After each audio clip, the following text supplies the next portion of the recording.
Hindi niyo po ako pwedeng tanggalin, Ma. Maawa po kayo sa akin. Maawa naman po kayo. Alam niyo naman, kailangan kong trabaho ito.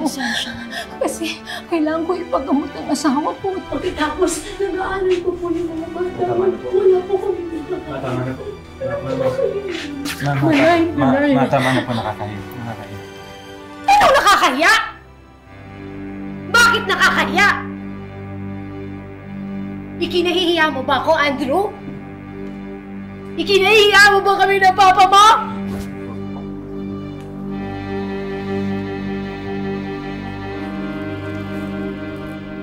Tuluyan ng nalubog sa kalungkutan si Francia. Madalas itong magkaroon ng panic attacks, lalo pat halos wala na silang makain araw-araw. Kaya nagpasya si Andrew na gumawa na rin ng paraan para matulungan ng mga magulang para sa kanilang mga gastusin.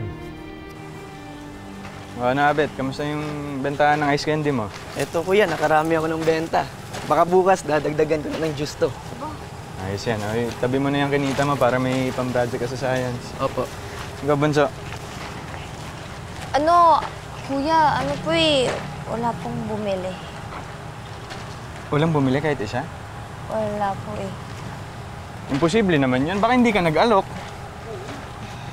Angelica, hindi ito yung panahon para mahiya, ha? Kailangan tayo ngayon ni Mama at Papa. Sige! Lumapit kayo! Lumapit kayo! Ayaw, wala talaga kayong awa! Malaking gulo.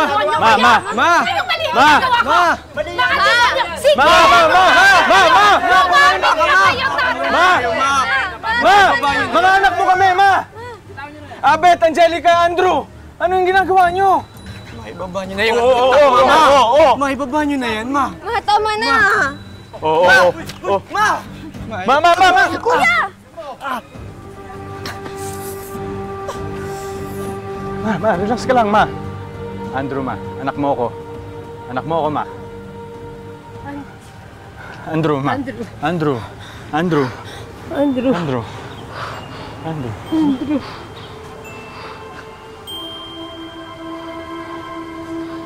Sama.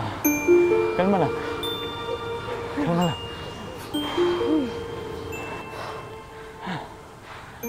O, tignan nyo, oh!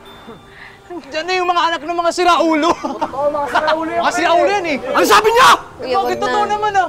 Napamilya kayo ng mga tililing. Tama, totoo yun. Mga tililing. Oo, tama na yun. Tililing! Totoo yun. Tama na. Eh, bakit ba kasi ang ingay-ingay? Anak, sabihin mo nga sa kanila. Kala kasi nila baliw ako. Sabihin mo, hindi ako baliw, anak. Gusto ko lang kasing mag-loan dun sa bangko. Sabihin mo sa kanila, ha? Makakalay kasi nila baliw. Hindi naman ako baliw. Gusto ko lang mag-loan dun sa bangko. Sige po. Sige.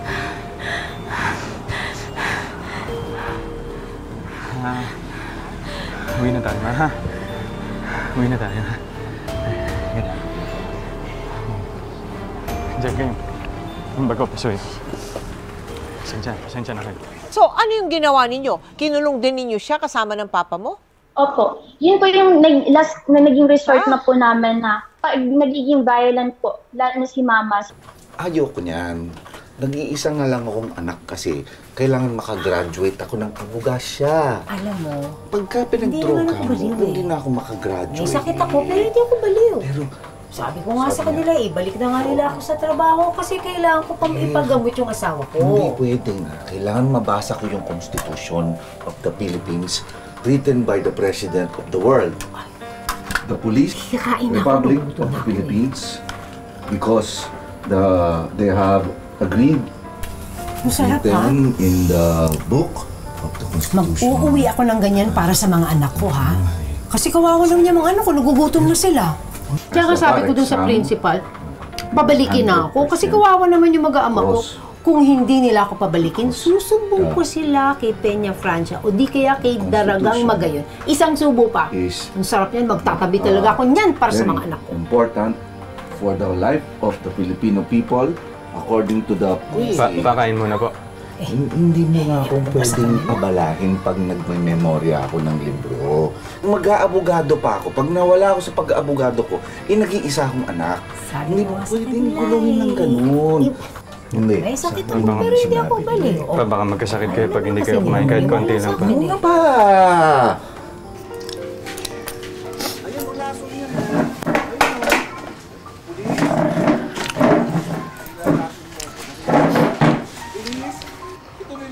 Nakita niyo ba kung paano ako tignan ni Mama kanina?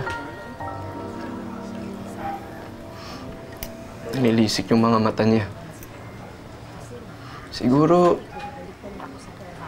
sinisisi niya ako dahil nagka-epilepsy siya nung pinanganak niya ako.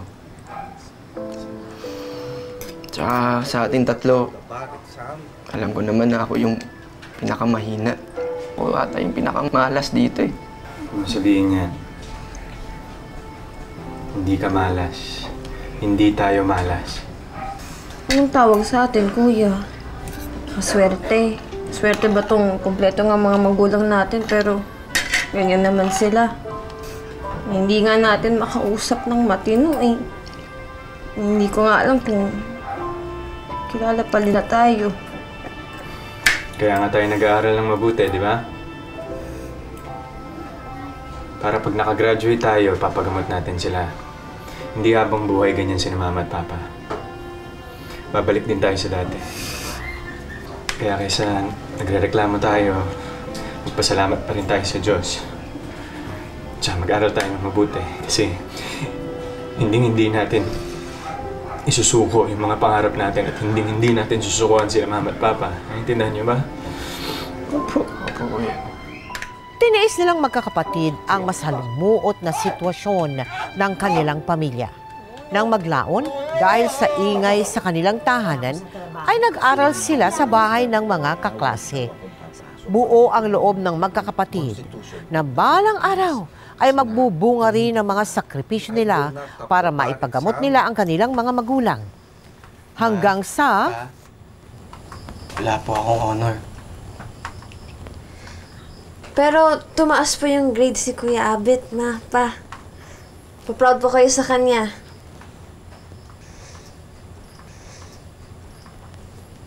Ma, pa. 5th honor po ako.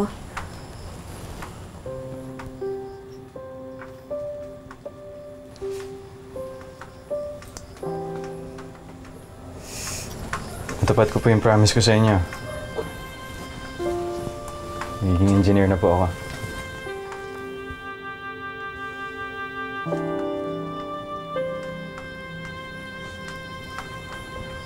Abogado na ako? Graduate na ako? Abogado na ako? Bro, thank you, bro! Thank you, bro! Thank you, bro! Thank you! Thank you! Abogado na ako! Thank you! Thank you! Thank you! Thank you! Thank you! Thank you! Thank you! Thank you! Thank you! Oh, graduate ka rin! Graduate ka rin! Graduate ako! Abogado na ako! Abogado na ako! Abogado na ako! Oh, at dahil dyan, may honor si Kuya at si Bunso. Meron akong masarap na ulam na dala para sa atin lahat. Yun oh! Sardinas! Haluan mo ng limonsito, napakasarap niyan. Tara!